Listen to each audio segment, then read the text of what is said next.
Welcome to our channel. Today we how to transfer video from DSLR to laptop for editing, complete guide step by step clearly. Begin by gathering all necessary equipment. You will need your DSLR camera, a compatible USB cable, and your laptop. Ensure your camera battery is charged or connected to a power source. Turn off your DSLR camera to prepare for the transfer process. Connect one end of the USB cable to the camera.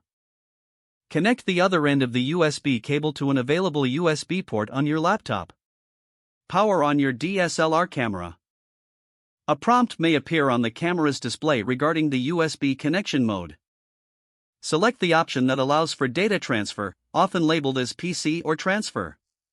Next, your laptop should recognize the camera as an external device. If a pop-up window appears, choose the option to open it.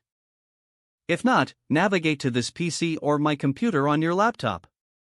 Look for the camera's icon, usually labeled with the camera brand or model. Double-click on the icon to access the camera's storage. Find the folder containing your videos, commonly labeled as DCIM or movie. Select the video files you wish to transfer. Right-click and choose Copy or press Ctrl+C on your keyboard.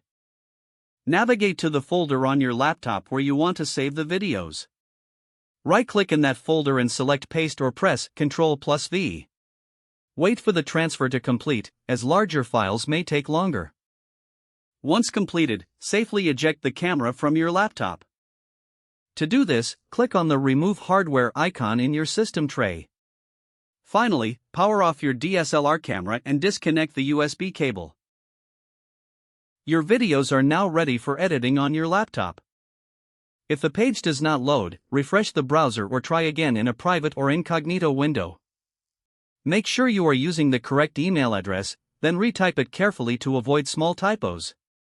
If your password is not accepted, use the reset option and create a new strong password you can remember. Check your spam folder for verification or security emails, then complete any requested confirmation steps. Enable two-factor authentication if available to improve account security and reduce unauthorized access risk. After signing in, review your profile details so your contact information and settings are accurate and current.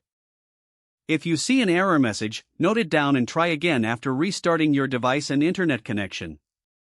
Don't forget to like this video and subscribe to our channel for more step-by-step tech guides.